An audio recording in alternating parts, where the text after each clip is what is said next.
Motor City Sports Talk, we in the building. It's your boy CJ Goodfellow. Let's talk about the best draft pick and worst draft picks of the 2010s from the Detroit Lions from 2010 to 2019. We'll talk about that entire decade. Hit that subscribe button, bell icon button, share the videos. And this is a very, very opinionated, subjective topic. I'm going to kind of chop it into three lists. Two going to be longer than the other. I'm going to talk about good, bad, and some of the good value picks that we did have. So I'm going to name off some good picks first that I observed and made a list of. Now, some other people might say this guy was solid, that guy was solid, but these are just my good picks. And the other picks might say the bad picks. Some people I might not list, you might list. So let me know in the comment section for sure. But guys that I say that was actually pretty good were Graham Glasgow. Quadre Diggs will appear on more than one list. Larry Warford, Ziggy Ansah, Tyre Whitehead, Kenny Galladay were the guys that I did pick up that were really, really good. Now, I didn't really get into last year's drafts, the last 2 years' drafts, because it's really, really hard. I mean, 19 or 18 draft is really, really hard to say, but I'm going to go ahead and just say Quadre is a solid pick so far. But other than that, if you want to say Agnew is still a good pick as far as him being the kick returner, I get it. But other than that, talk about outstanding picks, it's not too many there. You know what I'm saying? Some other players like Calvin Noy and Lincoln Thomason, they might have moved on and been good players other places, but I'm talking about for the Lions, and those are my picks. Some people might think Theo was pretty good. I think he was one of the guys like Riley Reef that kind of was in the middle between good and bad. Some people might like Sam Martin, the punter, even though he done lost us some games.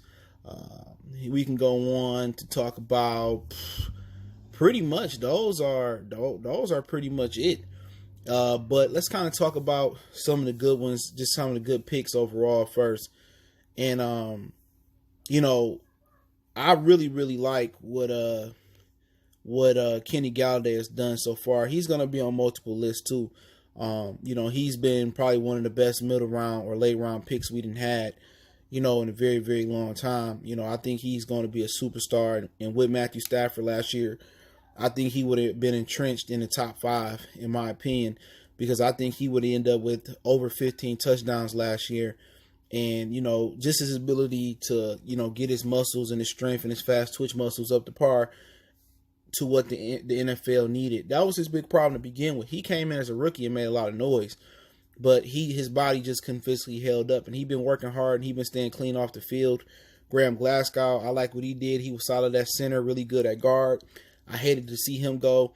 Quadre Diggs, he was started off at nickel out of Texas, played free safety and strong safety, played both safety spots.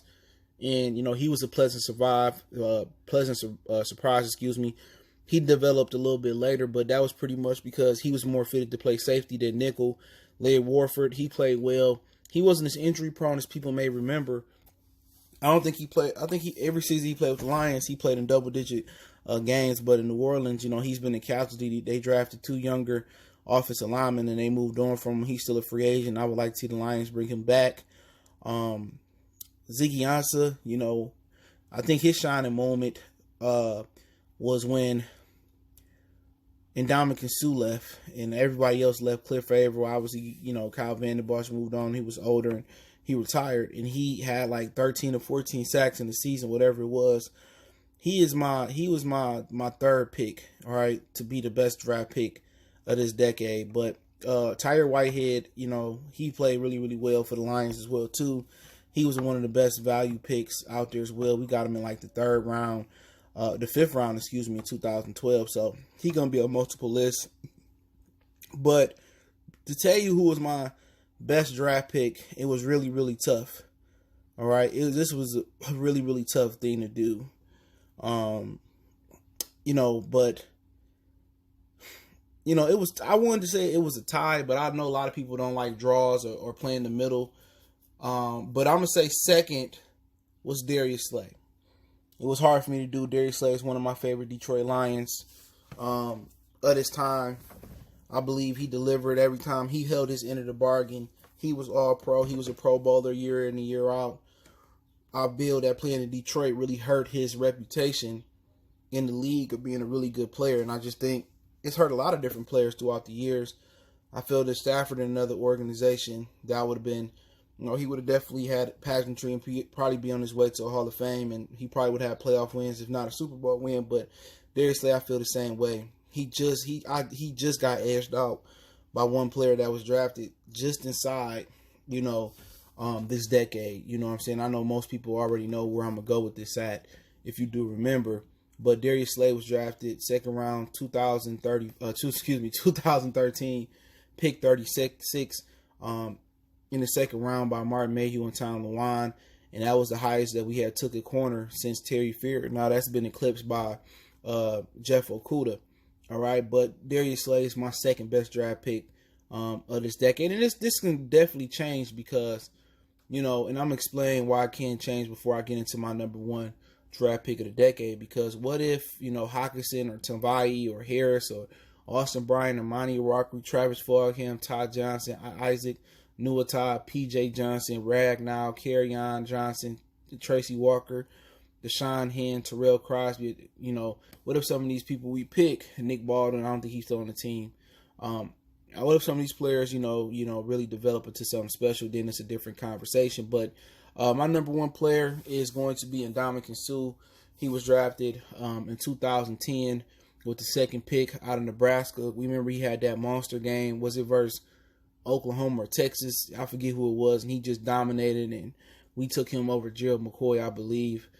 So, yeah, that's the best pick we had this year. I just think Ndamukong Suh gave us an identity more than Darius Slay did. He gave us a nasty identity. People feared the defense. I mean, his personality went with Jim Schwartz. We kind of was out of control, and we was kind of saying that we didn't have no discipline, and then we had some players that got in trouble off the field that kind of really made it look bad. But my value picks real quick before I get into the bad picks. My value picks is Willie Young, Kenny Galladay, Quadric Diggs, and Tahir Whitehead. I think those are some good picks we hit middle and late rounds. Also, we had some tweeners that could have been bad picks. Let me go through the bad picks that, people may, end up picking up. I think Java Best is going to be somebody that didn't make the list. Willie Young also made my list as a value pick.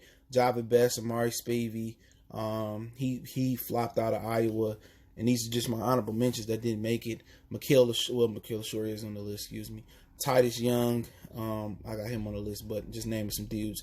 Bill Bentley, Rydell Lewis out of Oklahoma, Chris Greenwood, he was from Detroit, he didn't do much. Jonte Green, Travis Lewis, Michael Williams, tight end out of Alabama, Corey Fuller, he had a little shine. Devin Taylor flopped.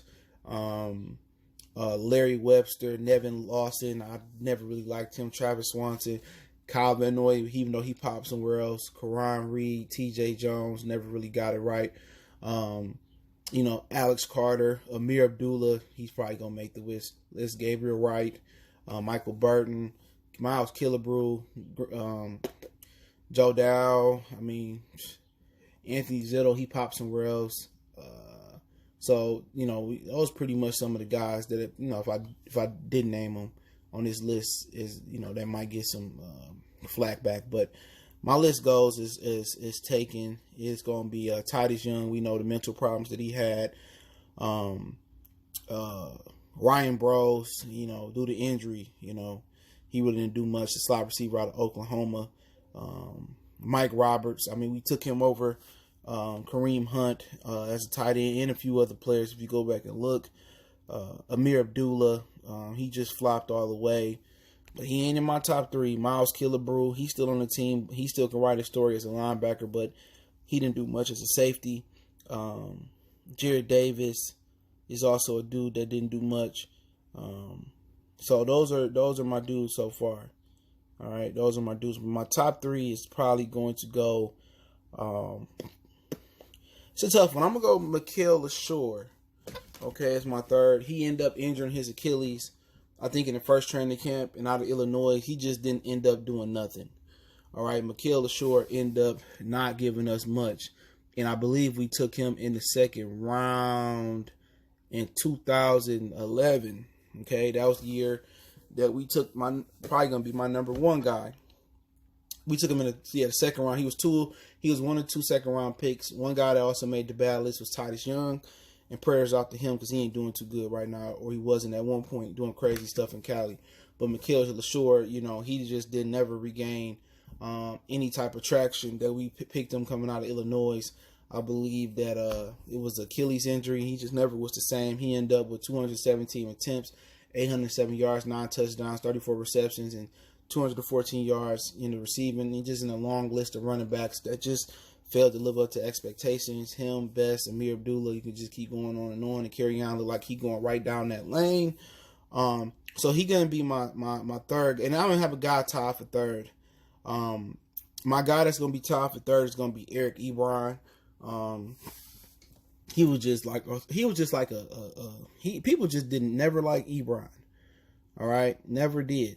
And he had 283 receptions here, almost 3,200 yards, 27 touchdowns. But he played 83 games in Detroit, believe it or not, I think it's saying. He just never materialized too much, man. He just kept dropping critical balls, and to this day, we still haven't been able to tap in and correctly use the tight ends the way we need to use them. So that's been one of the things that we still have failed to crack, is how to really get the most out of our tight ends. Jesse James Hockenson last year still hadn't thrived, and obviously if you haven't heard, Ebron quit on the quotes, so they moved on from him. So he tied with third as the third worst picks this decade, in my opinion, with Mikhail LaShore. And I got a tie for second. All right, I'm a tie for second. Okay, Lincoln Thomason and Tease Tabor, and we can make an argument either one of these can be number one. Tease Tabor just never produced on the field, never stayed on the field, was too slow, never made any type of impact as a Lion. They never tried to switch his position, and I don't even think he on a roster. He may be on a practice squad somewhere else. And I said it when we drafted him, he just wasn't athletic enough to be a corner in this league, and maybe he should try another position. And a lot of people killed me that watch the SEC and look at them. I just never like a corner that don't at least run in the 4.4s or the early 4.5s. He had the height, he had the reach, or the arm length, but he never really materialized into, what they thought he would be. He was more suited to play Tampa 2 as a corner than play a man-to-man corner. And this system that, Patricia ended up bringing was never going to be well for him. He just wasn't fast enough to keep up. Lincoln Thomason has, ended up being a good football player for the 49ers. What begs to differ is that a lot of people are not questioning if the Lions have good enough teachers and coaches to develop players. And Lincoln Thomason has developed in the 49ers, and he's become a staple of their line in Detroit. He was just getting abused, and he was another guy that really didn't amount to much. And he was drafted in 2015 with the 28th pick, so it wasn't as bad, especially with Tease Tabor. He was a second round pick. In 2017, 53rd pick overall. But this guy that I'm gonna say that's number one, and I'm gonna cook on for a minute. 2011, he slid in the draft. He was supposed to be a top 5 pick, and we understand why he slid now. It's Nick Fairley, 13th pick in the 2011 draft. That draft was just horrible for the Lions. That might have been one of their worst drafts of all time. Fairley, Young, LaShore was your 3 picks. 1 and 2 second round picks. Doug Hogan and Johnny Kubrath. He never did nothing. None of these dudes ever did nothing. Johnny never took a snap in this league as a 7th round pick. Dennis Hogan, he played 2 games. He averaged 2 games a year. He played 27 games. Mikhail LaShore played 17. Titus Young played 26. Nick Fairley played 77. And the thing about Nick Fairley, he always flashed his ability, but it was never consistent. Playing next to Ndamukong Suh, they were supposed to be what we were supposed to have with Aaron Donald and Sue. We were supposed to drop Aaron over Eric Ebron, and Nick Fairley just kept getting in trouble. He kept getting injured. And the one game I remember he stepped up was the New Orleans Saints game. I think it was a Monday night game when Ndamukong Suh, or a Sunday night game when Ndamukong Suh was injured. And, he just never did much. And then he ended up having some type of chronic health issue in New Orleans with his heart or something that ended up, ended his career. But I think, in my opinion, my expectations for him and what him and Ndamukong Suh was supposed to become in Detroit, I felt that he was the most disappointing pick from 2019 to 2010, and that's just my humble opinion. Some people may differ. My people might say T. Some people might say, Killebrew, LaShore, Lankin, Amir Abdullah. But Nick Fairley, without my expectations for him coming out of Auburn in a dominant season with him and Cam Newton won the national championship there, he was the most disappointing pick.